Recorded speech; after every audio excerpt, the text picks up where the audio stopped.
गणेशाय नमः, श्री सरस्वती नमः, श्री गुरुभ्ये नमः, श्री साबा सदाशिवाय नमः. जे हे शंभ तू मदनाचा अंत करणारा आणि मला सोडून टाकणारा आहेस व तुझ्या जे करास व मत्सर आणि उन्मत्तपणे वन तू दहन करतोस व म्हणजे जाळून टाकतोस. तू भक्तांना संसार भयाच्या पाशातून मुक्त करतोस व भावनेचे तू क्रीडा करून ते मनोरंजन करतोस व तिचे प्रयत्न प्रिय करतोस व तू हिमालयाचा जावई आहेस व गंगाधर ज्यांचे मुख शेंदुराच्या रंगासारखे आहे व जो शेंदूर मुखावर लावतो तो गजाननाचा तू पिता आहेस व कापराच्या रंगाप्रमाणे तुझी काय धवल म्हणजे ती शुभ आहे व कमलाच्या शय्येच्या राहणाऱ्या विष्णूचे तू मनोरंजन करतोस व त्रिपुराचा नाश करणारा व तीनही दोष शमविणारा असा तू तीनही भुवनांचा ईश्वर आहेस व पचविल्यामुळे तू तुझा कंठ निळा पडला आहे. त्यामुळे नीलगिरी असे म्हणतात व मुख कमलावर नेहमी सुंदर आणि मनमोहक हास्य तरळत असते व ते नदीत हे तुझे वाहन आहे व कामावर जो तू विजय मिळवला आहेस व गजामंत आहेस व दक्षांचा यज्ञ उद्ध्वस्त करून तू टाकलास व तू राक्षसाच्या पत्य करतोस व तितकाच तू दयाळू आहेस व तू अगणित भक्तांची मनोकामना पूर्ण करतोस व ते राजाने ताटाची राक्षसांचा वध केला व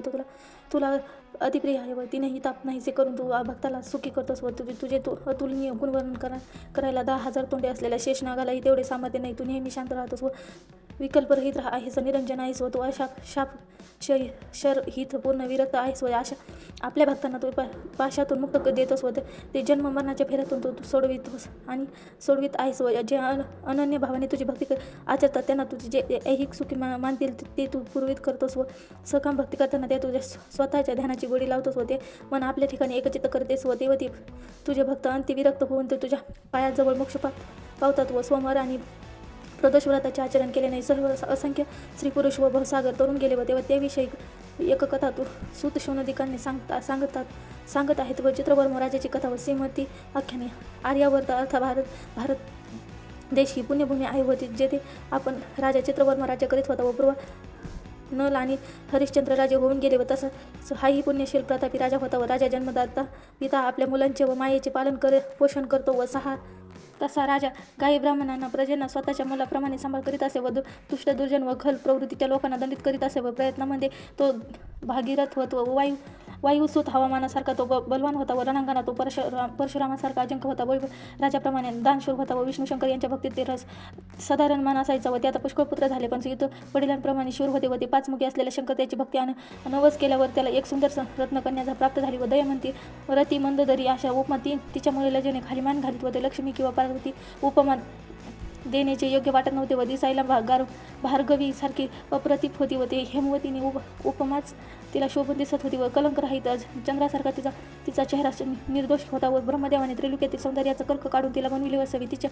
जन्माचे वेगळे भविष्य ज्योतिषांनी सांगितले होते. त्यावेळी तिच्या पित्याला राजा चित्रवर्माला जे जातक ऐकून ती अपार सुख आणि अतिशय आनंद वाटला. एक ब्राह्मण सत्यवचन देऊन ते आपल्या कन्या अखिल पृथ्वीची स्वामिनी होईल व धर्तीवर 10,000 वर्ष राज्य करेल व ते ऐकून राजा फार संतोष वाटला व त्याने ब्राह्मणाला धन वस्त्रे आणि अलंकार देऊन संतुष्ट केले. राजाने मागितलेले तेही दिलेही. त्यांना नाही देणार असे कुणालाही म्हटले नाही व त्यापुढे ते सौंदर्य असून शकत नाही म्हणून राजाने तिचे नाव श्रीमती असे ठेवले होते. कन्या म्हणजे ती चालती फिरती लावण्याची जणू गंगाच आणि चतुरपणाची खानच जणी शारदा देवी सारखी बुद्धिमान होती व राजा संतोषाने जणू संकोचला व तेव्हा ते अमृताच्या पेल्यात विषाचा थेंब पडावा तसा एक पंडित आला व ते भविष्य बोलू लागला. तेव्हा वयाच्या 14व्या वर्षी हिला वैद्यव्य प्राप्त होईल व पतित्वाचे तपस्येला लोखंडाच्या रसासारखा तेच बोलून ते ऐकून राजा एकदम उद्विग्न झाला व तेव्हा ते अंगावर पडावे तशी त्याची अवस्था झाली किंवा ती वीज कडकडून डोक्यावर कोसळली असे वाटले किंवा कुणाच्या अचानक काळजात सुरी कुसपावली तसे ते पंडिताचे बोल राजाच्या हृदयात घुसले व तो ब्राह्मण बोलला राजा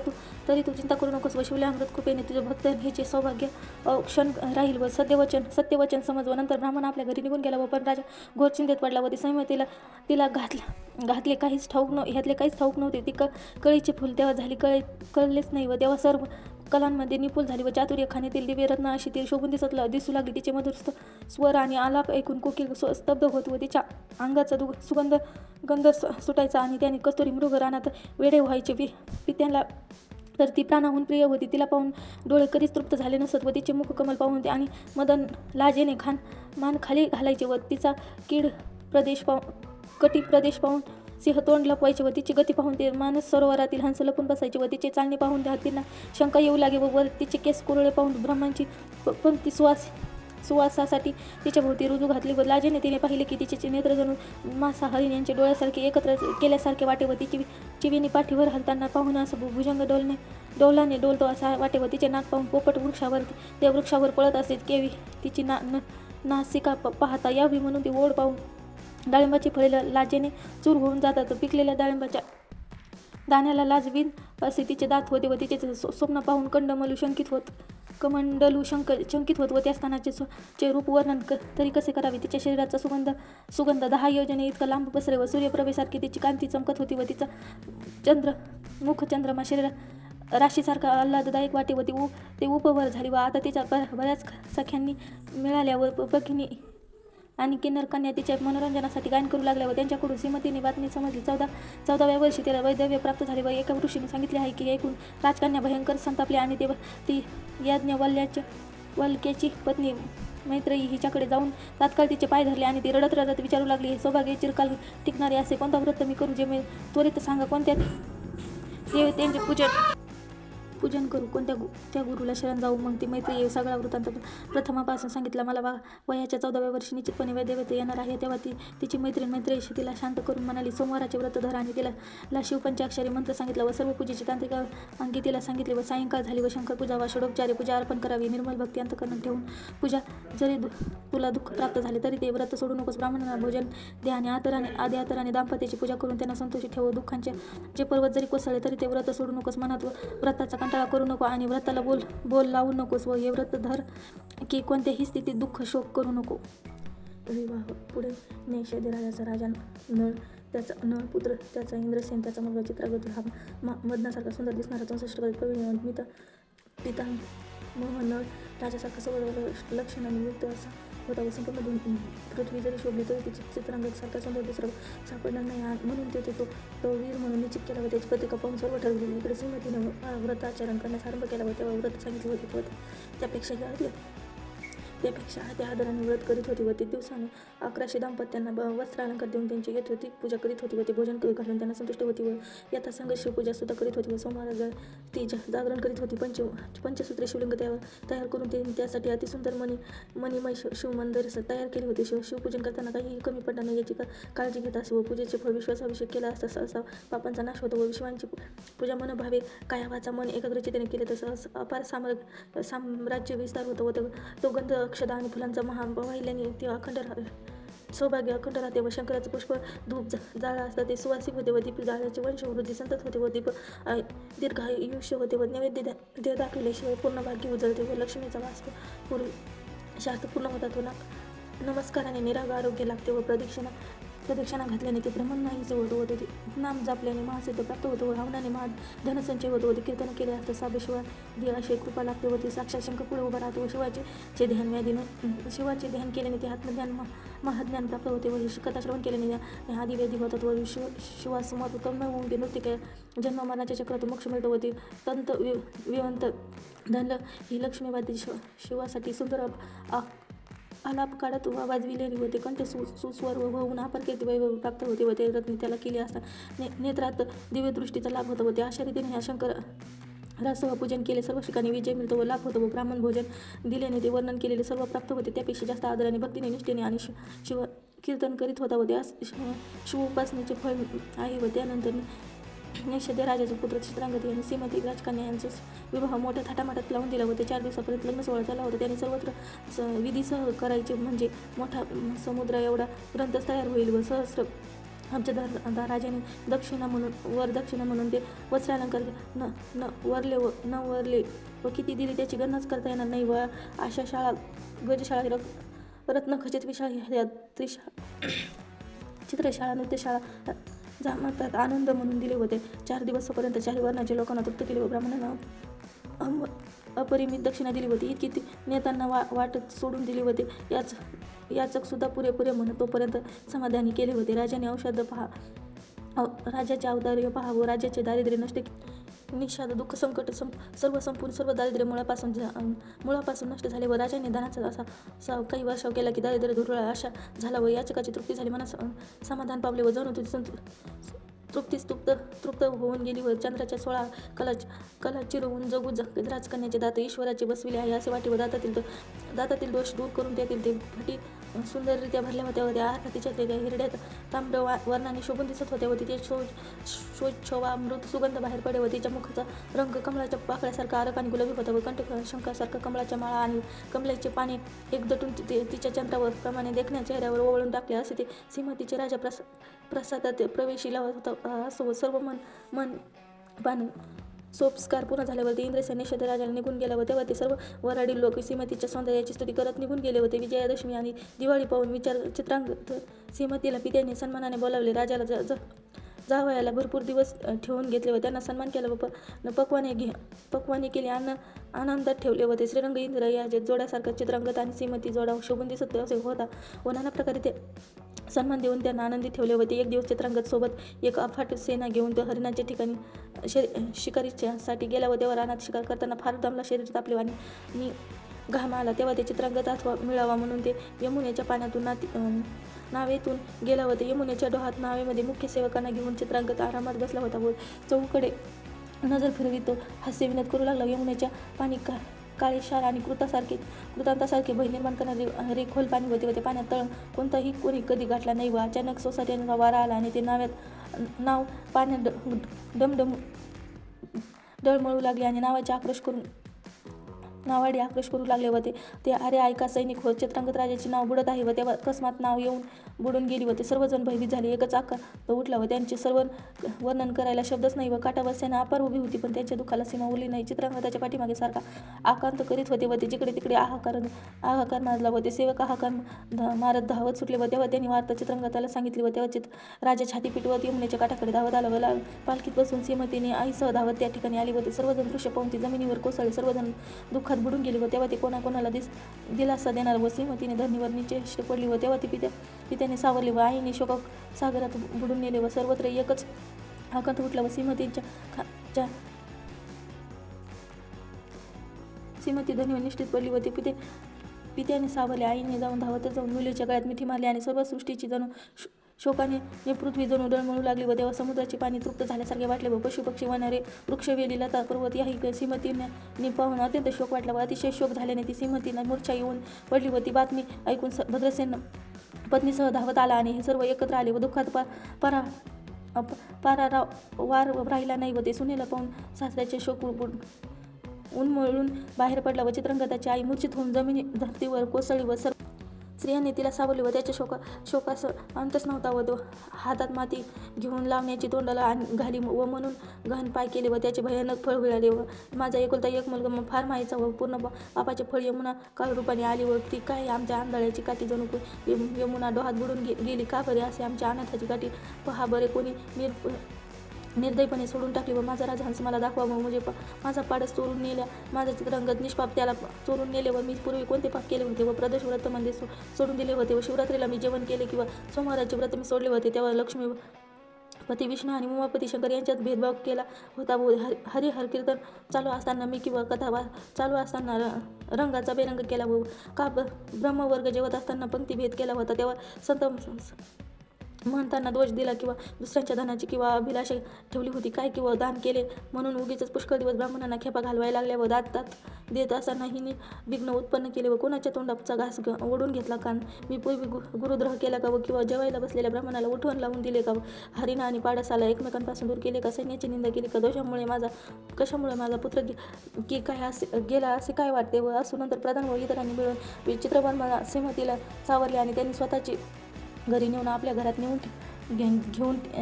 घेतले होते. इंद्रकड सेना लावण्यवती शोकाकुल होऊन ते चित्रपट राजाला पाहण्यासाठी गेला असताना त्यात फायदा उठवून चंद्रसेनाच्या भाऊबंधांनी कपटाने स्वतःच्या ताब्यात राज्य घेतले व तेव्हा ही वार्ता समजल्यावर इंद्रसेनला लावण्यवती देशावर तराला पळून गेले. तेथेही शत्रू पक्षाकडील सैनिकांनी ते पकडले आणि ते बंदी ग्रहात ठेवले होते. इकडे चित्रांगत राजाची पत्नी श्रीमती हिने व्रत सोडले नाही आणि त्या आधाराने 111 ब्राह्मण दाम्पत्य दान दक्षिणा देऊन विधियुक्त तर त्याची पूजा सत्कार करीत राहिली व सर्व भोग सोडून ती दिवस रात्र नित्य शिवस्मरण दंग झाली व तेव्हा तिने 3 वर्ष कठोर व्रत आचरले व पुढं कथा नागलोकात चित्रांगद इकडे चित्रांगद यमुनेत बुडाला होता व त्याला राजकन्यानी पकडले व त्यात पाताळात नेले व ते नागालोकीत अद्भुत नगरी पाहून राजकुमार थक्क झाला व नागिनीच्या रूपात ते दिव्य स्त्रीला पाहिले व तेव्हा तिचे नावे प्रगिनी, हस्तिनी, चित्रिणी, शंकिनी आणि अतिशय चतुर आणि भामिनी सुद्धा असे अंगी दिव्य सुवास येत होता व तेव्हा त्याच्या पायाच्या नखावर सदैव गुंजाळत करीत असत व त्याचा मुख चंद्रमा पाहून ते तपस्व्याचा तपभंग होता व त्यामुळे चकुरांचे सुद्धा सर्वत्र नवरत्नाचे खडे पसरले होते व ते वैभव पाहण्यापेक्षा स्वर्गापेक्षा पातळ भुवनच श्रेष्ठ असे आहे होतं. तक्ष महाभयंकर नागराज त्यापुढे चित्रांगत उभे केले व चित्रांगताची तक्ष राजाला साष्टांग घातला आणि ते सद्गतीत होऊन त्याची स्तुती करू लागला व ते राजपुत्राला त्याचे अभय दिले व ते तक्षाने त्याला सर्व वृत्तांत सांगण्याचे सांगितले व ते जे घडले ते चित्रांगत राजपुत्राने सांगितले व त्यानंतर त्या नागराजा चित्रांगताला विचारले, तुम्ही कोणत्या देशाची आराधना केली होती? तेव्हा चित्रांगताने शिवाची महिमा तक्षाला वर्णन करून सांगितले होते. आम्ही म्हणाला, आम्ही शिवभक्त आहोत व शिवमहिमा. चित्रांगत म्हणाला की त्याने ते केवळ इच्छेच्या काळाच्या बळावर प्रकृत पुरुष निर्माण केले व त्याने ते क्षणार्धात अनंत ब्रह्मांड निर्माण केली होती. वेळ काही क्षणार्धात अनंत ब्रह्मांड मोडून पंचमहाभूते तत्वासहित प्रकृत पुरुषात लीन करून ते टाकतो होते. मग दोघेही आदी पुरुष समजावून ते जातात होते. सदाशिवाची आम्ही भक्ती करतो होते. मायेपासून त्रिमूर्ती आणि त्रिगुण निर्माण झाले व त्याच्या सत्याशी विष्णू निर्माण झाले व शानी ब्रह्मदेवाची निर्मिती झाली व तमशानी तामसी वृत्तीचे श्रीशंकर निर्माण झाले व ते शिव जो पुराणू पुरुष आदिती पुरुष त्याची भक्ती आम्ही करतो व पाताळ अंतरिक्ष दही दिशा त्रिभुवन पंचतत्व नद्या समुद्र पृथ्वी भस्म मृतिका अष्टधातू हे सर्व आपण ते उतरला म्हणजे ते तरीही ती शिल्लक राहिला आणि त्या क्षणी आम्ही भक्ती करतो व 8 वनस्पती सर्व बीजे त्याचे सहजपणे 11 आणि ती सर्व व्यापून त्याला राहिला व शिवशंकराने आम्ही भक्त आहोत व आणि त्याचे डोळे आहेत व चंद्र ज्यांचे मन आहे आणि अनंतकरण साक्षात आहे. विष्णू आहे, ब्रह्म हीच त्यांची बुद्धी आहे व रुद्र त्यांचा अहंकार आहे व इंद्र त्यांचे हात आहेत व प्रज्ञ हाच त्यांचा भयंकर दाढा आहेत व त्या विराट पुरुष आहे व त्याचे आम्ही भक्त आहोत. संपूर्ण देवाचे चक्र सर्व शिवांचे अवयव आहेत व 11 रुद्र 12 सूर्य त्याच्या पुढे हात उभे आहेत व ते सर्व त्या गुणाचे गुणरहित किती वन म्हणून एक सामान्य मानव त्यांच्या दासांचे दास आहोत आणि म्हणजे ते त्यांच्यासमोर एक क्षुद्र जीव जे चित्रांगदाचे हे सर्व बोलणे ऐकून ते तक्षक राजाला पराभूतीचा आनंद झाला आणि त्या राजाने त्या आनंदाने आलिंगन दिले व ते नाना प्रकारे अद्भुत वस्तू आणि राजाला दाखविल्या व तक्षक म्हणाला, हे दोघांनाही ज्या गोष्टी दुर्लभ आहेत व सर्व इथे तू मला फार आवडलास व स्वच्छताने ते काळजी घ्यावं करतात व तू इथेच राहावं. चित्रांगत राजा तक्षाला म्हणाला, हे नागराजा, हे शंभू शिवाचे कर्णभूषण, माझ्या आई वडिलांचा एकुलता एक मी मुलगा आहे व त्यामुळे माझी आई काळजी करत असेल व पत्नी माझी श्रीमती फक्त 14 वर्षाची आहे व गुण सौंदर्यवान आणि लावण्यवती आहे. मी मेलो असे समजून ते प्राण देईल आणि ते चित्रांगत राजाला अश्रू आवरेनात व आई वडिलांचे पाय मी पाहू शकेल की नाही व मला शंका वाटते माझ्या आई वडिलाशिवाय मी दुःखी झालो आहे असेल, मला तिचे नेत्र चुकून गेले असतील म्हणजे तरी येथून मला सोडावं व त्याने ततक्ष राजाला पाय धरले व ततक्ष प्रसन्न होऊन म्हणाला, मी तुला अपरंपार वस्तूचे दान देतो व 12,000 हातींचं बळ आणि तुला दिले समज असे. आणि चित्रांगत वीर तात्काळ तसाच झाला आणि तेव्हा तुझे स्मरण करशील तेव्हा तू कोणत्याही संकटात मदत करायला मी तुला तात्काळ येईल. मग तेव्हा ते मनाच्या वेगाने धावणारा घोडा आणून चिंतामणी मण्यास राजाला दिला. जगातील दुर्मिळ रत्ने त्याने त्या राजाला दिली व ते अमूल्य व दिव्य रत्न त्यांची पर्वता एवढी मोठी बांधून राक्षसाच्या डोक्यावर ठेवून जा म्हणाला व दिव्य अलंकार सोबत घेऊन एक सेवक दिला व तेव्हा त्याच्या मनाच्या वेगाने ते यमुनेच्या प्रहारातून बाहेर काढले व ते सर्ववर 30 वर्ष झाली होती व ते राजपुत्राच्या चौकडे पाहिले. अगदी त्याच वेळी ती श्रीमती स्नान करण्यास म्हणून यमुनेच्या तीरावर आली होती व तेव्हा दोघे एकमेकाकडे पाहू लागले. दोघांचे आश्चर्य वाटले व तेव्हा त्यावर डोळ्यात विश्वास बसेना की राजपुत्र दिव्य रत्नभूषांनी मंडित होता व त्यावेळी ओळखू आला नाही व मस्तकावर टपोरे होती व शोभत होती व ते मोत्याच्या माळा गळ्यात शोभून दिसत होते व ते कमरेवर पाचूचा सुंदर मेघला होता व त्याच्या तेजाने धरती हिरवीगार दिसू लागली आणि हरिण जणू पशु नवीन गवत समजावून खाण्यास धावले व तेजस्वी मोत्याच्या माळा पाहून ते मराळ धावतच येऊ लागले व ते रंगांचे रत्नाने दागिन्यांनी पाहून ते खाण्यासाठी धावले व त्यांच्या अंगावर येणाऱ्या दिव्य सुवासामुळे ते भुंगे त्यांच्या भोवती गुंजारस करू लागले व तेव्हा ते सुदनांच्या दिशा व्यापल्या व सर्व गंध देवता तृप्त झाली व ती श्रीमती विस्मयचकित होऊन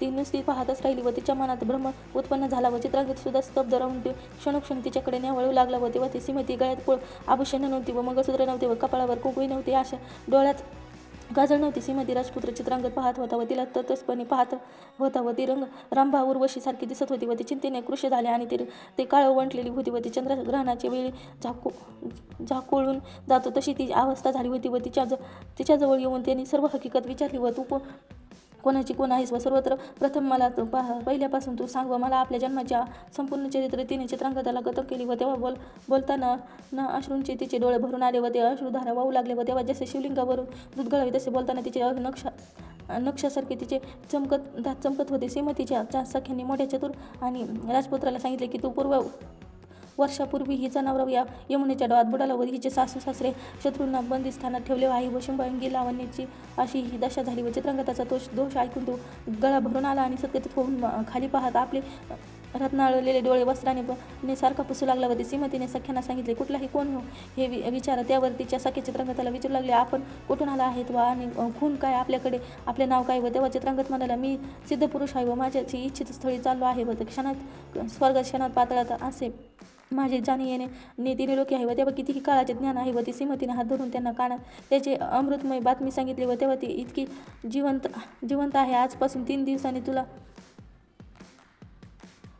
अभय यांची भेट घडून आणील व म्हणून तिने तिला विश्वास दिला व तेव्हा बोलतो हे खोटे मुळीच समजू नकोस व मी साक्षात सदाशिव शंकराचा शपथ घेऊन सांगतो व तुला सांगतो सत्य आहे व ते ती खोटे होणार नाही व ती सौभाग्यवती चतुर्श्री इथून पुढे तुझे ऐश्वर्य वाढतच जाईल व तरीही गोष्ट 3 दिवस कुणालाही सांगू नकोस व अतिशय प्रेमळ शब्दात तिला सांगितले व ती चोर नजरेत त्याचा चेहरा पाहिला व ती म्हणाली हे चित्रांगत वाटतोय मला. लगेच म्हणाली असं कसं होऊ शकेल मी जोन मेला आहे तो कसा येईल व तिला भगवान शंकराची आठवण झाली आणि ती मनाशी म्हणाली हे करू नका हे पुराण पुरुष तुझी लिहिला आघात आहे व ते अगम्य आहे व ते परका पुरुष होता व तरी त्याने माझा हात का धरला व ते माझ्या मनाला आपलासा वाटलं व म्हणून त्याने अगदी जवळचा आहे असे वाटते. मग अमृत पिऊन ते अमर होऊन आला की काय काळाने त्याला गिळले नंतर ओकून टाकले की काय मदनाचा शिवा वडाण्याच्या पित्या तुझी किंवा काय कळलीच नाही व जेव्हा ते जगजीवन संपूर्ण ब्रह्मांडाचं धरून राहिलेल्या शंकरा तुझं हे सत्य 11 लक्ष दाम्पत्यांनी मी श्रद्धेची पूजित तितक्यात ते वाती बेलपत्रे तुला वाहीन व यावर राजपुत्र श्रीमतीला म्हणाला नाजूक राजकन्ये तो आता आपल्या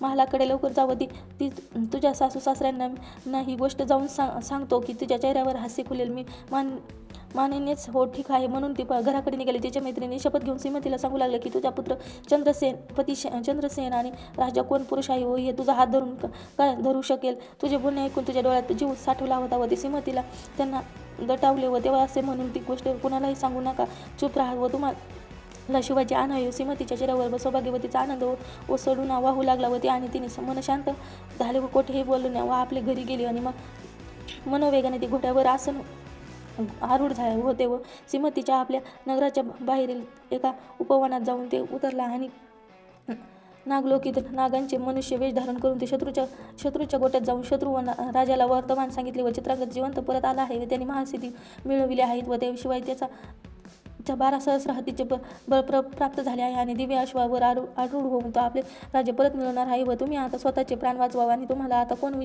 वाचविणार होती हे सगळे भीतीने थरथर कापू लागले व तेव्हा इंद्रसेन राजाला लावण्यवती आणि दिवसातून सोडवून आणले व ते सिंहासनी बसविले व ते व्रत मनुष्य रूपातील नाग त्या आई वडिलांजवळ जाऊन ते सांगितले व ते सर्व मुलगा जिवंत आहे व ते आपल्या लवकरच तुमच्याकडे येईल व ऐकल्यावर चित्रांगताच्या आई वडिलांना आनंद गगनात माविना व नंतर तो शत्रू गगनात दयेच्या भीक मागू लागला व तेव्हा आणि ते आमचे रक्षण करा असे विनवू लागला व ते सर्व सैन्य एकत्र करून अज्जात इंद्रसेन राजाने आपल्या भेटीस निघाला व वाद्याचे नाल कल्लोष एवढा झाला व ते भूमंडळच जणू डळमळू लागले आहे असे वाटू लागले व आईवडिलांना पाहून ते हर्षभराने चित्रांगत धावतच सुटला व त्याने त्याचे पाय धरले आणि ते आईवडिलांना त्याच्या छातीशी कवटाळून आलिंगन दिले आणि त्याच्या आईवडिलांनी लावण्यवती व चित्रांगत मिठीस घेतले व तेव्हा सर्व काही कौशल्याने 14 वर्षांनी बराम भेटला व त्या हरवलेल्या रत्न परत सापडले की जणू का जन्मधारात डोळे आले. प्राण जात असताना तोंडातून अमृताचा थेंब पडावा असे झाले. मोठमोठे नजराने घेऊन देशी राजे आणि नजराला येऊन थेट भेटू लागले व ते हनुमंताने जसा द्रोणागिरी पर्वत उचलून उर्मिलेचा पती जीव वाचविला आणि त्रिभुवनात आनंद झाला आणि अगदी तसेच झाले व संपूर्ण निषेध शहरात व गुढ्या तोरणे उभारून लोकांनी नगर सजविले आणि त्या नगराच्या राज्यमार्गावरून चित्रांगत दाम्पत्य समवित मिरवून चाललं व चित्रवर्मा राजाला श्रीमतीने समाचार सांगण्यास सेवकांची धावपळ चालली व महाद्वाराशी ती आल्यावर बातमी समजली आणि सगळीकडे एकच आनंद उसळला व राजा धावून राजाला वंदन करीत होता व बातमी सांगितली तुमचे जावई परत आले आहेत व उठून बसून काही राहिलाच व राजा डोळ्यात आनंद अश्रू तरळले आणि काय करावे सूचना व संपूर्ण शरीरावर रोमांच उठले व त्याचा गळा दाटून आला आणि ते मुखातून शब्द फुटेना. ज्याने बातमी दिली त्यालाच मिठी मारली आणि ते धन वस्त्रे अलंकार दिले.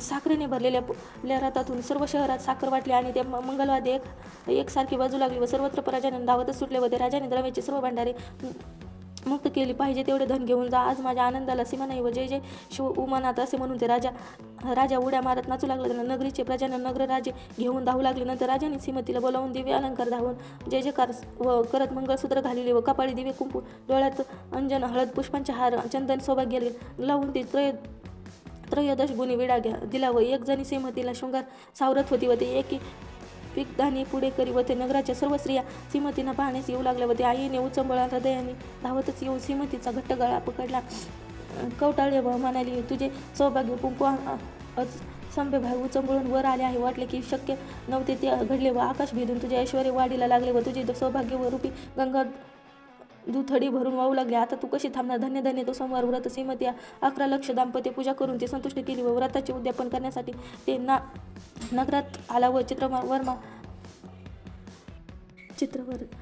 राजा त्वरेने त्यांना सामोरे आला व ते सासऱ्यांनी धावतच जाऊन जावयाच्या गळ्यात मिठी मारली आणि ती सृष्टी पूर्ण ब्रह्मानंदाचे उचळून बळून आली आणि ती देवे आकाशातून पुष्पवृष्टी करू लागले होते. राजाने ते चित्रांगत त्यांच्या आईवडिलांना मिरवतच नगरात आणले आणि चित्रांगत श्रीमतीच्या पुनर्विवाह केला व ते सर्वत्र आनंद झाला व नंतर सर्व आपल्या घरी गेले व ते एक नंतर चित्रांगत राजाने श्रीमतीला एकांतात बोलाविले आणि ते पाताळ लोकीचे सर्व अलंकार श्रीमंतींना घातले आणि त्यांनी सर्व रत्नप्रभा आभार फाकली व ते पाडून दोघे स्तंभित झाले व पातळीचा सुगंध राजा चित्रांगताने स्वतःच्या श्रीमतीला घातला व नाना प्रकारे त्याने सासऱ्यास दिले व ते सासऱ्यांना आचरणात श्रीमतींना मस्तक ठेवले व तिला ते आशीर्वाद दिला आणि तुझा मुलगा सौभाग्य सूर्य उचंबळून क्षितिजावर पुष्कळ काळ राहावं व चित्रांगत श्रीमतींना घेऊन ते चित्रांगत नेषदपुराला गेला व ते धर्तीवर सर्व राजांनी मिळून चित्रांगताला छत्र दिले व पुत्र चित्रांगतावर सर्व राज्य कारभार सोपवला व इंद्रसेन राजाला जपाला निघून गेला व तेथे शिवतपस्या करून शिवपदाला पोहोचला व चित्रांगतासारखे 8 पुत्र श्रीमतीनीस झाले व ते 10,000 वर्ष विघ्नपणे दोघांना नेषद्य देश राज्य केले होते. राजा चित्रांगताचा पिता नळ राजा होता व तो परम पुण्य व तेज संपूर्ण होऊन गेला व तसा चित्रांगत न्यायनीतीने वागत असे व चित्रांगत आणि सोमवाराचे प्रदोष व्रत करण्यास उपासना श्रद्धेने करू लागला व तिची अद्भुत चरित्र कहाणी सुशोभनिकांना सांगत होती व तो अद्भुत आश्चर्य कारक श्रीमती आख्याने ऐकले असता स्त्रियाचे सौभाग्य अखंड राहील व ते सर्व निघून गेलेला नवरा लवकर परत येऊन भेटेल व विधवा स्त्रियांनी केलेले पुढील जन्मी त्यास दिव्यपती मिळेल व म्हणून शिवचरणाशी श्रद्धा ठेवून ते सोमवार प्रदोष व्रत न सोडावे व असे आख्याने ऐकायला तर ते चिमुकलेल्या पुत्र येऊन भेटेल व ते आयुष्य आरोग्य ऐश्वर्य आणि ज्ञान भरून पाहाल व ते गड्यांतरे आणि मृत्यू टाळतील व गेलेला धन परत मिळेल व शत्रू पराभूत होऊन ऐकले किंवा वाचले अथवा सर्व कामे सिद्धीस जातील व ते सर्व सत्य समजावं. श्रीमतीने हे आख्यान माघ मासात प्रयागात स्नान करून ऐकल्याने तिन्ही प्रकारचे दोष जळून जातील व ते सर्व शेवटी शिवपद प्राप्त होते. श्रीमतीला अमृतमय आख्यान समज प्राशन करतात व निंदन असुर तामस अहंकारी मध्य पितात व शंकराच्या कमळ रूपी हृदयाचा ध्यास श्रीधर स्वामी रूपी ब्रह्मणात लागला आहे व तो पूर्ण ब्रह्मानंद आहे व बंध अभेद व अक्षय आणि अभंग आहे. तो कधीही चालणार किंवा ढळणार नाही व शिवलामृत ग्रंथ हा प्रचंड आहे. स्कंद पुराणात ब्रह्मोत्तरखंडात सांगितला आहे व ते सजीनाने अखंड वाचावा ऐकावा. असा सहावा अध्याय अति गोड श्री साधे सदाशिव अर्पणमस. अध्याय 7 चंद्रा युती कथा व शिवयोगी उपदेश. श्री गणेशाय नमः, श्री सरस्वती नमः, श्री गुरुभ्यो नमः, श्री साधे सदाशिवाय नमः. जय शंकरा जय शंभो. चंद्राची कला धारण करणारा शिवा पार्वतीच्या प्रिय करा तुझा जय करा. नागाच्या भूषण समजून धारण करणारे अग्नी ज्वालेप्रमाणे ते तृतीय नेत्र धारण करणारे तुझी लीला चमत्कारी आहे व कोटी सूर्याप्रमाणे तेज व अपरिमित आहे व तू सर्व विश्वाला व्यापून राहिला आहेस व विश्वाचा तू पालन करत आहेस व नाथ आणि आहेस व लक्ष्मी विष्णूला प्रिय आहेस व तू सर्व भूत गणनांचा मुख्य आहेस व तुला अंत नाही आणि अर्थात तू अनंत आहेस व तू मृत आणि मूर्तिमान आहेस व विश्वाचा चराचराचं पालन करत आहेस व परमानंद पंचानंद परात पंचदशा नेत्र परम पावन आणि दुधावरील फेसाप्रमाणे शुभ्र धवल वर्णाचा आहेस व तू परम मंगल आहेस व परब्रह्मी तूच आहेस व तुझी मुखावर सदैव मंद हास्य असतं व ते भक्तांवर कृपा वर्षाव करीत असतोस व अति निर्मळा म्हणजे जे मल विरहित शंकरा भक्ताकडे स्नेह पूर्ण नजरेने पाहणारे शिवा तुझा 6व्या अध्याय अति सुंदर असे श्रीमती आख्यान तू आम्हाला अतिप्रेमाने सांगितलेस व सिद्धराच्या वाणीने निमित्त करून तू स्वतःचे गुणवर्णन केलेस व व्यासाच्या रूपात सुतांची स्थापना करून ते रसिक श्रोत्यांनी पुराणे ऐकवतो असो, स्तुती ऐकून दयाळू शंकर आणि कथा सांगण्यास उद्युक्त असतो. ती कथा अशी: विदर्भ नगरामध्ये एक सुशील आणि गुणी असा वेदमान नावाचा ब्राह्मण राजा राहत होता. वेदशास्त्र संपन्न होता. वेदमित्रांचा सारस्वत नावाचा एक ब्राह्मणपुत्र राहत होता. वेदमित्राला एक अत्यंत गुणी मुलगा होता व त्याचे नाव सुमेधा. सारस्वताला सोमंत नावाचा मुलगा होता व दोन्ही मित्रांची मुलगी अगदी जीवलग आणि दोघे ती दशग्रंथी ज्ञानी ब्राह्मणपुत्र होते व सर्व पुराणे त्यांना तोंडपाठ होती व सहित पराक्रम. अरण्यात ब्राह्मण छंद, निष्पुट, ज्योतिषी, कल्प, व्याकरण सर्व विषय दोघांनाही उत्तम प्रकृत केले होते. अशा तऱ्हेने उत्तम माध्यम प्राप्त केल्यावर दोघे 16 वर्षाचे झाले व शस्त्रशुद्ध शस्त्राचा ठाऊक असलेले, कोणालाही विषय अवघड वाटत नसे होते. सर्व दोघांच्या वडिलांनी त्याने जवळ बोलावून सांगितले व ही मुलांनी सर्व उत्तम विद्यापारंगत झाला आहे व तेव्हा ते आम्हाला कसे वाटते व तेव्हा ते विदर्भाच्या राजाला भेटावे. आपल्या अद्भुत विद्येचे सामर्थ्य राजाला दाखवत पुष्कळ धन मिळावा, म्हणून दोघांनाही लग्न योग्य वधू पाहून ते द्यावीत असा आमचा विचार आहे व त्यामुळे ते दोघे कुमार विदर्भ राजाकडे होते व राजाला त्यांनी आपलेच विद्येचे भांडार सिद्धांत पाठ करून दाखवले व त्याची हुशार नम्रपणा राजाला आवडला. त्याने त्याची परीक्षा घ्यायची ठरविले व तेव्हा वेगळीच परीक्षा घेणार होते व तेव्हा ते जसे सांगेन तसे दोघांनाही करून दाखवायचे. आणि राजा दोघे ब्राह्मणपुत्रांना म्हणाले, हे तुम्हाला निषेधपुरींचा राजा ठाऊक आहे व ते विख्यात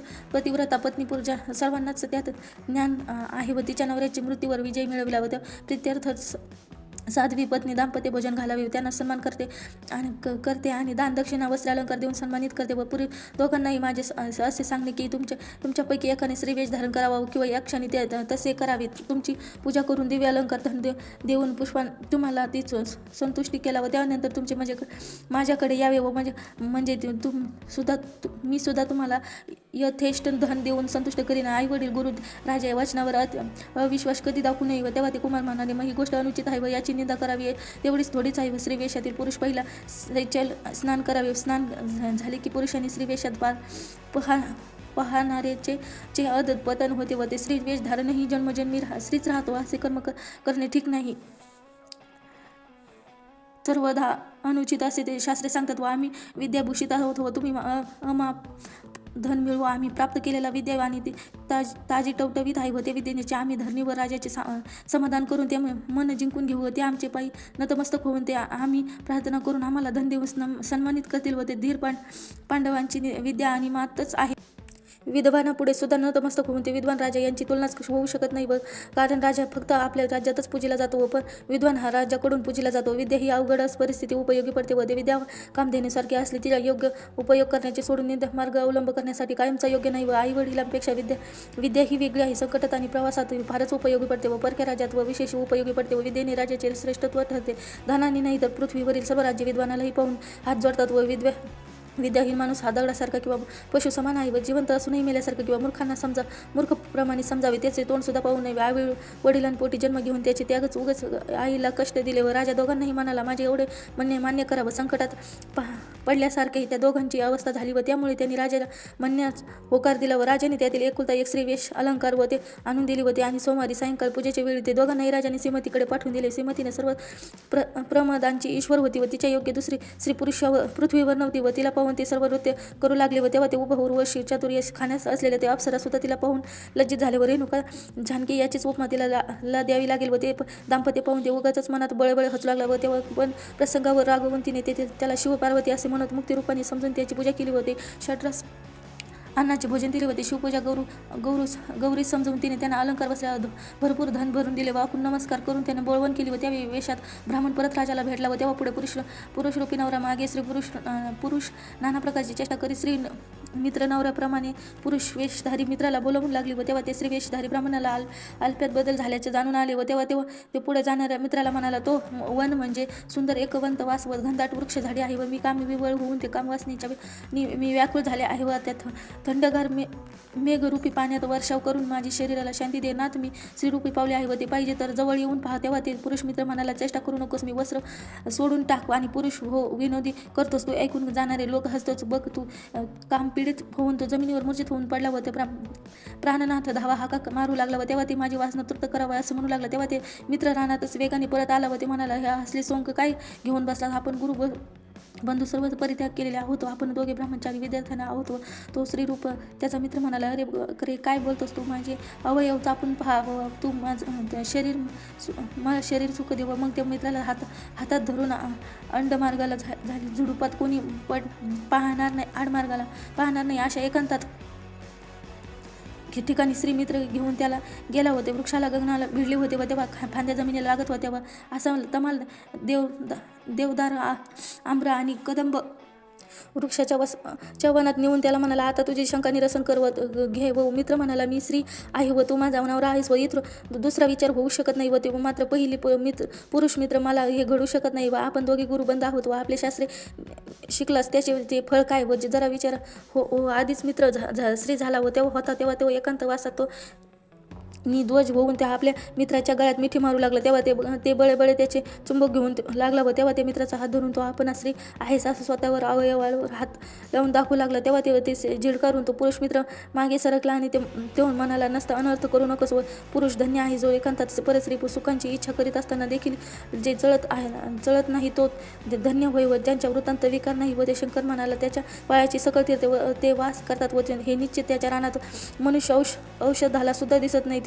अशा ठिकाणी द्रव्याने भरलेले हांडा पाहून त्यांच्याकडे नर सुद्धा न टाकतात व निघून जातो. निश्चितपणे शंकर समजावं, हे नेहमी सत्य बोलावे, तत्कर्मी करतो व निगमागन विद्या मुखोद्गत असते व ते असूनही सर्व जो गर्वरहित असतो तो शंकर समजावा. जो लोकांनी आपण पाहत वर्मावर बोट ठेवून ते भयंकर वाईट बोलतात आणि शब्दांनी अशाल्य निंदा करतात, तरीही त्याचे दुःख न मानत जो अगदी राहतो तो साक्षात शंकर समजावा. त्याचे दुसरे दोष ऐकले पाहिले किंवा माहीत झाले तरी तो त्याच्या वाच्यता देखील ते करीत नाही व तो शंकर समजावा. त्या स्त्री आणि पुरुष या समान पाहतो होते. गरुड चरणाजवळ चरळ पाहतो होते. आपले पुण्य तप दान तोंडाने सांगत नाही तो शंकर समजावा. पंडित आणि मूर्ख यांना जो समान पाहतो तो आपली कीर्ती वाढावी असे ज्याला मनातून सुद्धा वाटत नाही तो शंकर समान समजावा. सर्व विद्या संपादन केल्यानंतर तो लोकांना स्वतःला मिरवित नाही व लोकांना आपले शिष्य करून घ्यावे हे हेतू मनात बाळगत नाही. ते आज संततीपेक्षा एकांत त्यांना आवडते व तो शंकर समजावा. त्यांच्या चिंतवृत्ती निसंग झाल्या आहेत व त्यांची भ्रांती जाऊन सतत समाधानी जातो व तो नष्ट झाले म्हणून ते खंत करीत नाही तो शंकर समजावा. श्रीधर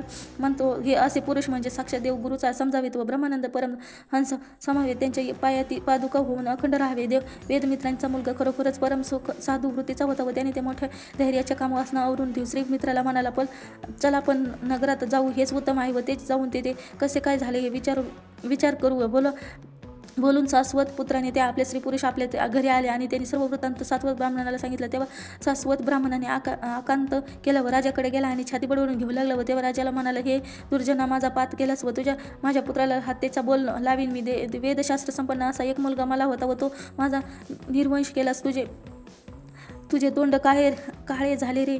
विदर्भ देशाचा राजा खाली मान घालून बसला आणि कृत्रिम वेश घेणारा खरी अशी झाला व शिवाच्या मायेचा पार कुणालाच लागला नाही. त्याची कारणच अघटित आहेत. व मग ते राजाने सर्व तपनिष्ठेवर ब्रह्मा वृंदावन बोलावून आणले आणि घेतले आणि त्यांना प्रखर अनुष्ठान करा असे स्त्रीला प्राप्त केले. व तेव्हा ते परत पुरुषार्थ प्राप्त करून देव त्यारच धन्य होईल. व त्यावेळी ते ब्राह्मण म्हणाले, हे ईश्वराची लीला आहे, त्याला आम्ही आव्हान देऊ शकत नाही आणि आमच्याच्याने होणे शक्य नाही. मग त्याने राजाने देवीची आराधना सुरू केली. तेव्हा मोठे यज्ञ मांडून हवन सुरू करू लागला व 7 दिवस निराहार राहिला. व तेव्हा ती देवी प्रसन्न होऊन म्हणाली, रूपवर त्यावर विदर्भ देशाचा राजा देवीस म्हणाला, हे झालेलं सोमवंत आहे व याला पुन्हा पुरुष कर. तेव्हा ती देवी म्हणाली, हे केवळ अशक्यच, ही गोष्ट कालत्रयी होणार नाही. व ते श्रीमतीसारखी निस्सीम पतिव्रता आणि शिवाची भक्त सद्गुरू खानी असे जिचे कर्तृत्व आहे तो मोडण्यास असमर्थ आहे. व यासारखा तास एक दिव्य पुत्र होईल व तो वेदपरायण होईल व ते सत्य समज हिला सुमेधा हाच योग्य वर आहे व तो लक्षात ठेवू आणि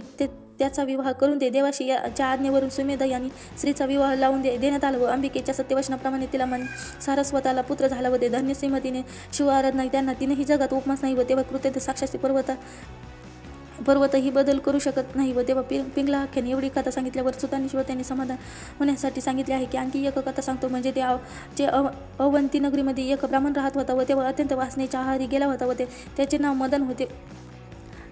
कायम काम किरडे मन असायचं व तेव्हा गोष्टी अतिशय प्रिय होत्या व ती पिंगला नावाची एक विख्यात वैश्या होती व तेव्हा सदैव तिच्याकडे पाहून शृंगार चाळे करीत असे व तेव्हा ब्राह्मण धर्म त्यांनी सोडला, आई वडिलांचाही त्याग केला. त्या आपल्या धर्मपत्नीला सोडून तो दुरात्मा आणि पिंगला वेश्येकडे राहत असे व अहोरात्र काळ वेळ न पाहता सदैव मद्य मांस खाण्यास दंग असायचा. शृंगार रसाळ पूर्णपणे बुडून गेला होता व जणू वासनेच्या चिखलात तो सदैव लोळत असे व ती गोष्टी आणि अशी घडली की ती स्वतःच्या शंकरच जगाचा उद्धार करण्यासाठी वृक्षभ नावाचा योगीश्वर बसून तेथे पृथ्वीवर सवेग फिरू लागला व तेव्हा त्याचे अत्यंत निस्सीम भक्त होते व त्याचे संकटे आणि दुःखे निवारण करत केवळ एक ब्राह्मणाची पूर्ण पुण्याई शिल्लक होती व म्हणूनच ते योग्य अकस्मातपणे पिंगळा ही वेश्येच्या कोठीजवळ आला व त्या शिवस्वरूप योग्याला पाहताच तो ब्राह्मण आणि पिंगला वेश्या दोघांनाही धावतच जाऊन त्यांचे पाय धरले आणि त्याने आत बोलावले. त्यांना मनोभावी पूजा केली व सुती पक्वत शिजवलेले तैलयुक्त गोडाशी चतुर्विध अन्न उत्पन्न स्वादासाठी तयार करून त्या योगी भोजन वाढले व त्या तृप्त केले. त्यासाठी अलंकार वस्त्रे अर्पण दिली व दिवे पलंग मांडून त्यांना योगी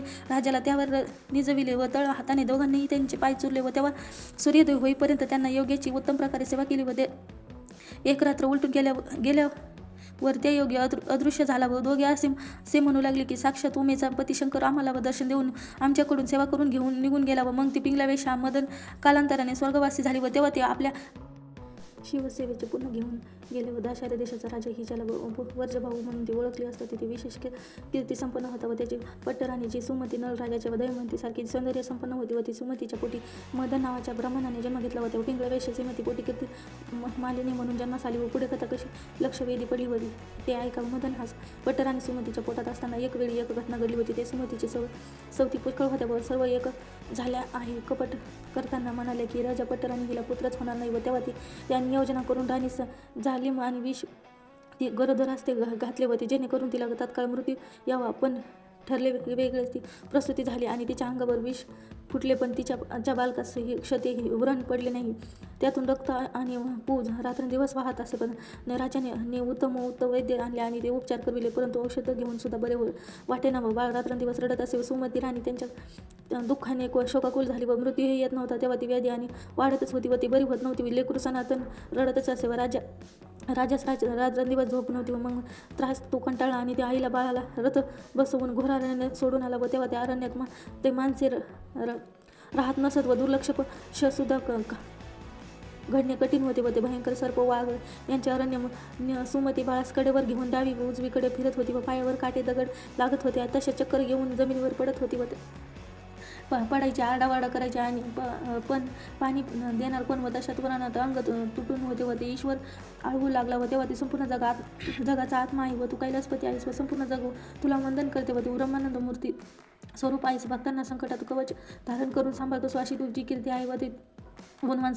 सदैव निगमागम करीत असतात व त्रिनेत्रा हे तीनही दोषांचे निवारण करणारे शंभू पंचवदना जगाचा प्रथम अंकुर व तू जन्मास घालतोस व तुला ते जन्म नाही व ते अजितही तूच आहेस व तू सर्व शरीर दुधावरील फेसाप्रमाणे धवल रंगाचे आहे व या जन्म माझा चुकत नाही व तरी तू अनादि सिद्ध आहेस व तू मोजमाप लावत नाही आणि ते पलीकडील तू आहेस व ते मायेचे चक्र तुझ्यामुळे सुरू राहते व सद्गती रूपी ऐश्वर्यवान भरून राहिलेल्या शंकरा तू संपूर्ण विश्वाला व्यापून टाकणाऱ्या गुन्ह्यांच्या पलीकडे आहेस व तू हे सर्व जगद्गुरू माझ्या मदतीला धाव असं ते सुमतीला शिवाचा धाव सुरू केला व तेव्हा उत्तरा दाखल सिंह सवयांच्या डरकाळ्या फक्त तिच्या कानावर पडल्या होती व ती मनात अतिशय घाबरली आणि बाळासह भूमीवर बेशुद्ध होऊन पडली व रानात सोडून ती दिलेल्या सीतेप्रमाणे किंवा वीरसेनेच्या सुनेला पती विगामुळे घोर अरण्यात पत्कारावा लागलं व अशी सुमतीची अवस्था झाली होती. सुमतीने रडणे व अवस्था पाहून पशु पक्षी रडू लागले. तेव्हा धरणीवर मूर्छा येऊन पडल्यावर झाडावर बसून पक्षी सावली करू लागले व तेव्हा चोचीत पाणी भरून बाळावर वारंवार शिंपडू लागले व तेव्हा वनगाई आपल्या शेपटीने तिला वारा घालत आणि रात्री तिचे रक्षण करत असे व पुढे राजपत्नी ती हिंडत असता एक अपूर्व घटना घडली होती व तेव्हा ती वाणी बोलताना त्याच्या समोर एक सेवकासह रस्त्याचे जात होता व तिने ते पाहिले. त्याच्याबरोबर ती एक वैश्यवस्ती नगरात पोहोचली व तेथून ते अधिपती एक वैश्य होता व तेथे प्रज्ञाकर असे नाव होते व तो मोठा भाग्यवान आणि उदार मनोवृत्तीचा होता व त्याला नाना वस्तूंचा संग्रह अनुग्राहक होता व त्याने सुमतीची तिची माहिती विचारली आणि बाई आपण कुठून आला आहात व तिने मुळापासून आपले सर्व हकीकत सांगितले. तेव्हा ऐकून प्रज्ञाकाराला अश्रू आवरेनात व मोठ्या उपासना टाकून तो म्हणाला कर्माची गती वाहनच आहे व ते वर्जबाहूला पट्टर आणि पतिव्रता स्त्री भूमीशी स्वामीने अनाथाप्रमाणे राणूमाळ फिरत आहे. दुःखित होऊन ते इथे प्रज्ञाकार तिला म्हणाला मी तुला धर्मकन्या मानले आणि ते आपल्या शेजारी तिला घर देऊन वेळोवेळी तिची खाली खुशाली विचारू लागला. ते पुष्कळ वैद्य त्याने औषधोपचार करविले बोलविले होते, पण पुष्कळ प्रयाग करूनही तिचे दुःख बरे होईना. मग तेव्हा ती सुमती आपल्या मानलेल्या पित्यास म्हणाली, तू ते तात स्वतः शंकर जर वैद्य बनवून आला तरच मी व्याधी बरी होईल, नाही तर मी कल्पांतापर्यंत सुद्धा व्याधी बरी होईल असे मला वाटत नाही. तेव्हा नंतर मुलाला व्याधी ती वाढतच गेली व तेव्हा त्यातच गतप्राण झाला होते. माझे रत्न माझे बाळ गेले होते. सुमतीने हंबरडा फोडला. तेव्हा ते प्रज्ञाकाराने तिला अनेक प्रकारचे सात्वन करण्याचा प्रयत्न केला, पण नगरामध्ये लोक स्वभावभीत जमले होते. सर्व रात्र अशीच शोकाकारात सागरात बुडून गेली होती. पहाट झाली आणि सूर्य उगवला. अचानक तिला भेटलेल्या ऋषभ नावाचे ऋषी तेथे आले होते. सर्वांच्या मनात आशा पल्लवित झाल्या होते. एका दरिद्र माणसाचे घरी कोणी चिंतामणी आणून द्यावा तसे ते भुकेने व्याकुळ झाल्या. पुढे ते माणसाने कोणी खिरीचे भांडे पात्र आणून ठेवावे. ते त्या योगी आपल्या सुमतींची सर्वांची अवस्था झाली व ते प्रज्ञाकाराने योगीराजाचे पाय धरून त्यांना आसन दिले आणि त्याची परिस्थिती ती यथाशक्ती पूजन केले. त्यानंतर सुमतीला त्या योगी शिवयोगी निरूपण करू लागला. तेव्हा योगीराजाने सुमतीला केलेल्या विरक्तीचा उपदेश जो योगीराज म्हणाला, सुमती आणि पुत्र हे शोक करू नकोस आणि रडू नकोस व तुझे पुत्र जन्मातील पती मुलगा आणि पिता कोठे आहेत व तेच सांग बरोबर.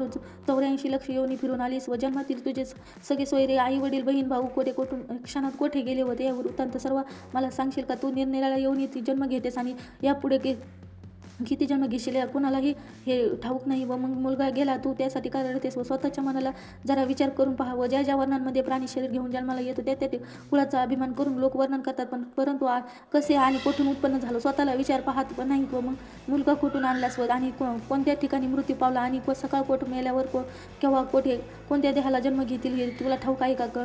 हे पुत्री तू शोक कर आवर व शरीर मरते, आत्मा हा शाश्वत चिरंजीव आहे व त्याला मग कधीच मरण येणार नाही आणि त्या आत्मा शिवांचा अंश आहे. शरीर हे नाशवंत आहे व शरीर हे क्षणभंगार आहे व हे तेव्हा ते व्यर्थ लोक करतो हे स्वतःच्या मनाला विचार पहा. परमात्मा हा न नाश पावणारा शाश्वत म्हणजे कधीही मरण न येणारा असा आहे व कुणालाही बंधू किंवा मुलगा नाही व तुझ्या पुढे प्रेत पडले आहे व तू त्या शरीरासाठी व्यर्थ शोक करीत आहेस व त्या पुढे बुडबुडे आणि लहरात उठतात व क्षणात ते नाहीसे होतात.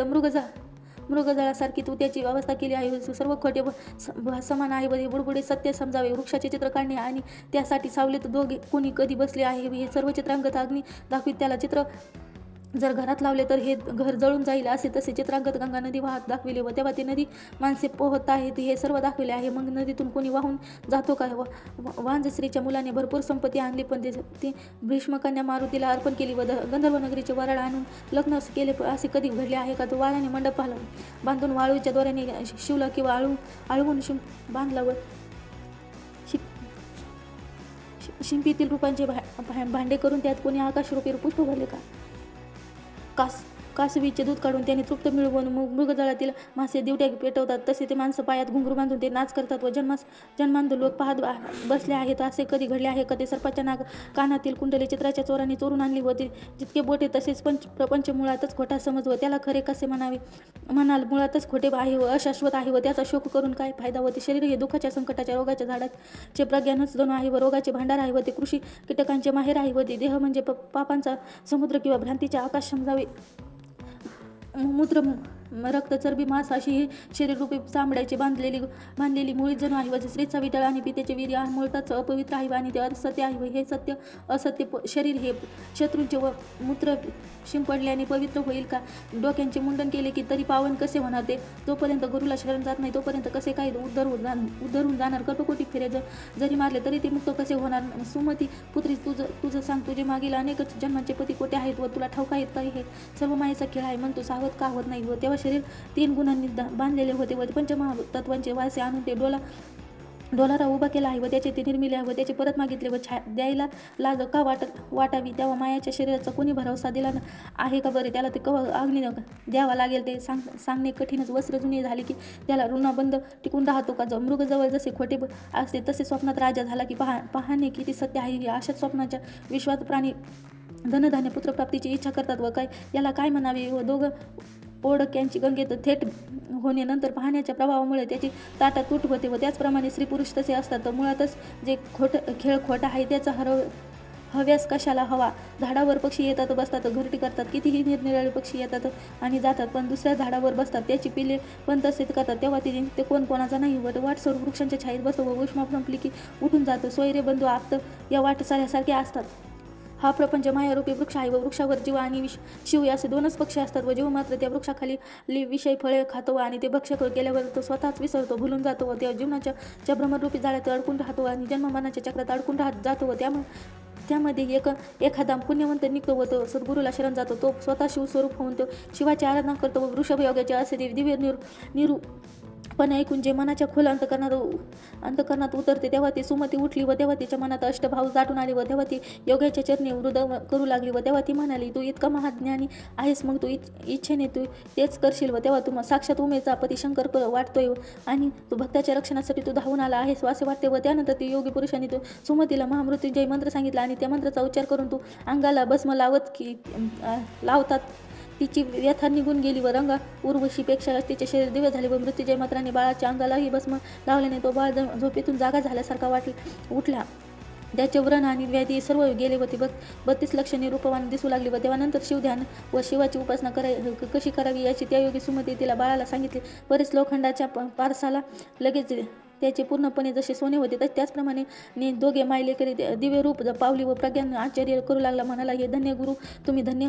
त्याचा मंत्र काळ मृत्यू भय कितीही असले तरी गुरु त्याचे पासून भक्तांचे रक्षण करतो व सदैव गुरूंच्या चरणी नतमस्तक होतं व त्याला संसार भय व संकट कधीही भीती व बाळगण्याचे कारण नाही व त्याला धनधान्य समृद्धी मिळते व सुख दुःख समान वाटते व ते सुमतीने बाळाला ये योग्य ते गुरूंच्या चरणावर पातले आणि त्याच्या चरणाला वंदन करून सुमती म्हणाली, सद्गुरू राय, तुझ्यावर मी माझे शरीर ओवळून टाकावे. माझ्या शरीर पादुका करून तुमच्या दिव्य चरणी घालीन व मी त्याचे उत्तीर्ण होऊन शकणार नाही व तेव्हा ते इतके गुरु राय तुझे उपकार माझ्यावर राहील. मग ते शिव योगी बोलला व तुझ्याच मुलाला पूर्वी कधीही मिळाले नाही व ऐश्वर्य आणि आरोग्य मिळेल व तेव्हा ते संपूर्ण पृथ्वीवर राज्य करेल व त्रिभुवनात कीर्तिवंत होईल व पुढे आहे त्याला त्याचे राज्य मिळेल. त्याचे भद्रायू असे नामकरण केले आहे व तेव्हा ते इथून पुढे हा भद्रायू म्हणून ओळखला जाईल व हा भद्रायू बाळ फार मोठा राज्य होईल व तोपर्यंत तू इथेच काळ कठीत राहावं. तर परंतु मृत्यूच्या मंत्राचा जप निष्ठा भक्तीने तिनेही समयी करीत जावं तेव्हा निश्चित राजपुत्र होईल व तेव्हा ही गोष्ट तू लोकांमध्ये प्रकट करू नकोस व मोठ्या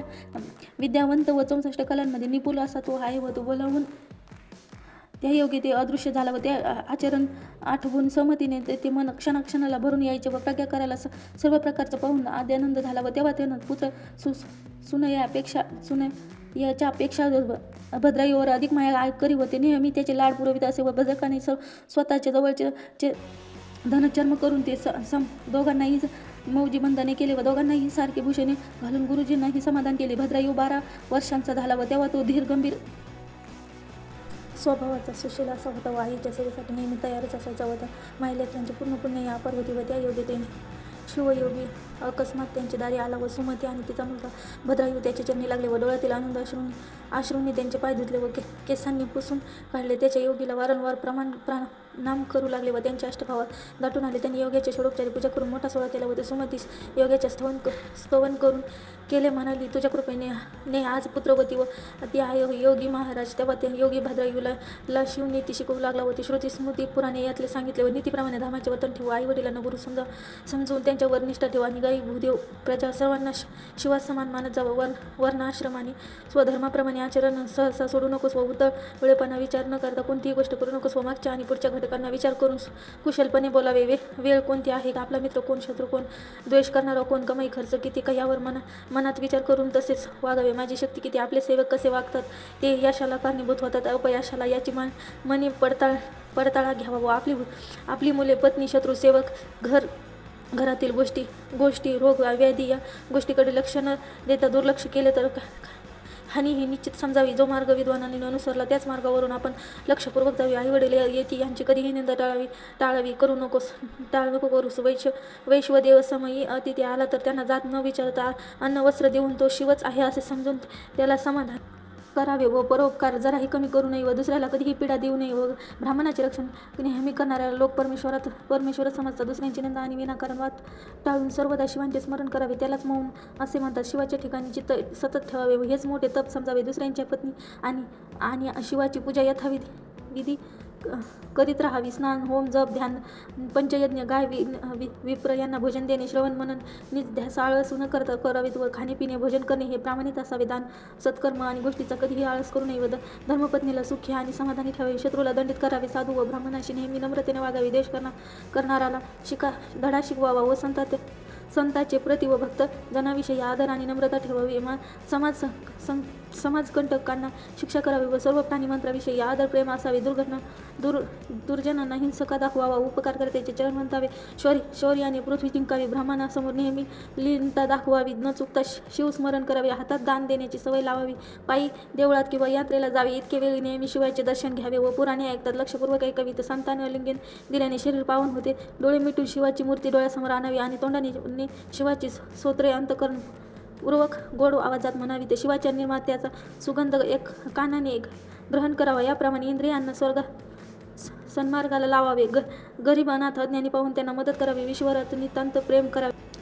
संतांशी सदैव मैत्री असावी. देवाला नावे ठेवणारी अपेक्षा करावी. योग्य निद्रा योग्य आहार रीतीने करावी. शिकार वैद्य मैत्री पुण्यस्मृती उत्साह धैर्य दान सतत वाढण्याची राहावे असे सर्वत्र वर्जते. हे ब्रीद लक्षात ठेवावे. लक्ष्मी धन संपत्ती ग्रहछिद्र आयुष्य स्त्री सुवास औषध पुण्यकारक मंत्र धन मान अपमान हे सर्व गुण प्राप्त गुप्त ठेवावेत व नष्ट पाखंडी शट मूर्ख धूर्त चोर कपटी व्यभिचार निंदक शिवांची निंदा करणारे दारुडे वाटमारे दरोडेखोर कृतज्ञ धर्म द्वेषी यांना गावाच्या सभेत समजावून घेऊन नये व संसारावर लिप्तपणे करावा. पत्नी पुत्र धन यात संशय सुद्धा अटकून पडू नये व बंधू सोयरे सगळे इतर अपेष्ट यांच्याजवळ साधारणतः संबंध असावेत. भलत्याच गोष्टीची हाव करू नये व नेहमी रुद्राक्ष धारण करावेत. मस्तकावरती गळ्यात दंडावर मनगटात धारण करावेत. प्राण गेला तरी शिवपूजन कधीही सोडू नये. अशा प्रकारे शिवयोग्याचे शिवकवचनाचे सर्वांगाचे कसे रक्षण होते व ते राजपुत्राला सांगितले व सर्वांगाला भस्म लावते व रणांगणावर शस्त्रांची भीतीचा उरत नाही आणि काळ मृत्यू भयापासून मृत्युंजय मंत्र हे रक्षण करतो व ते आता वाटमारे ब्रह्महत्यारे त्यांचा राजाने वध केला व सोमवार व्रत शिवरात्रीचे प्रदोष व्रत विधियुक्त आणि विशेष त्वाचे करावे आणि शिवहरी कीर्तन नित्य करावे. ऐकावे. महापर्व कुयोग श्राद्ध दिवस व्यतिपात वेद धृती ग्रहण या दिवशी स्त्रीसहवास टाळावा व ग्रहण सुरू असताना जेवण करू नये. सत्पात्र व्यक्तीला दान दिले तर ऐश्वर्य वृद्धिगत होते व अपात्र माणसाला दान दिल्याने दारिद्र्य येईल असे शास्त्र सांगते व वेदशास्त्र पुराण कीर्तन गुरु ब्राह्मणाचे तोंडून ऐकावे. तर दान ऐकल्याने पुण्य तिप्पट वाढते आणि त्याला पुन्हा पूजू नये. त्याची पूजा केल्याने ज्याला पूजावे त्याला अपमान केल्याने तेथे भय आणि मरण आणि दुर्भिक्ष ह्या गोष्टी घडतात व मोठ्या डोहात उडी मारणे महापुरुषाबरोबरच युद्ध करणे बलवानाबरोबर स्पर्धा करणे हे अनर्थाचा लक्षणे आहेत व दानाने हाताची शोभा वाढते आणि कंकण आणि मुद्रिका याची भूषण नाही तर भार आहे व कुंडलकाची कानाला शोभा येत नाही. तशी त्या चांगल्या गोष्टी ऐकल्याने कानांना शोभा वाढते व त्याचे बोलणे मधुर आणि रसाळ पत्नी रूप प्रसन्न आणि पतिव्रता जे धनवान आणि उदार असतो त्याचे जीवन सफल झाले असे समजावे. दिलेले शब्द खरा करणे आणि वाणीचे व्रत असा तो विद्या विभूषित लोकांना तत्काळ दान करावे व संकटांमध्ये धीर धरून वादांमध्ये वाणीने विजय संपादन करावं. याच कला परत पाठवू नका. ब्राह्मण मित्र आणि पुत्रासमवेत केलेले जेवण उत्तम भोजन समजावे. हत्ती आणि घोडे ज्या मार्गावरून जातात तोच मार्ग इष्ट आणि लिंगाचे पूजन होत नाही व ते स्वतः जाऊन पूजा बांधावी आणि अनाथ माणसांचे प्रेत संस्कार करणे त्या पुण्याला सीमा नाही आणि ब्राह्मणाचा द्वेष करणे त्यांच्या इतके भयंकर कोणतेही विष नाही. रात्रंदिवस सत्समा पुढे अमृत ही तुच्छ आहे व दुसऱ्यांच्या पराक्रमाचा द्वेष करू नये व दुसऱ्यांना सुखाने आनंदी व्हावे व त्याला चांगली बातमी ऐकू नये. कुणाचीही जो सुखी होतो आनंदी होतो तोच शिवाचा भक्त. पृथ्वीवर 4 रत्ने आहेत व दगडाची रत्ने व्यर्थ आहेत व अन्न पाणी सत्यवचन औदार्य ही ती होत व त्यापुढे मौल्यवान दगड तुच्छ आहेत व कोणाचेही वर्म सांगू नये व सद्भक्तांचे नेहमी आशीर्वाद घ्यावेत व भाग्य हे येतच असले व त्यासाठी स्वधर्मापासून विचलित होऊ नये व पूर्वी विरोध करणारा शांत झाला व तरी त्याला विश्वास धरू नये व गरोदर स्त्री जशी गर्भाची काळजी घेत असते त्या प्रजेची काळजी घ्यावी. गुरु आणि शिवशंकर यांच्यात भेदभाव करू नये व विद्येच्या आणि भाग्याचा गर्व अहंकार सर्वथा सोडून द्यावं. माणूस रूपाने तो शोभून दिसतो व रूपभूषणाने शोभून दिसतो. ज्ञान गुणरूपी अलंकाराने शोभतात. ज्ञानाचे भूषण हे क्षमा शांती आणि आहे कुलशील विद्या धन राज्य जप प्रूफ यौवन 8 गोष्टींचा मनुष्याला गर्व होतो व त्याची मनाला कधीही भुरळ पडू देऊ नये व अशा नाना प्रकारे शिवयोग्याने भद्रायूला उपदेश केला. ही तिने आचरणात आणले.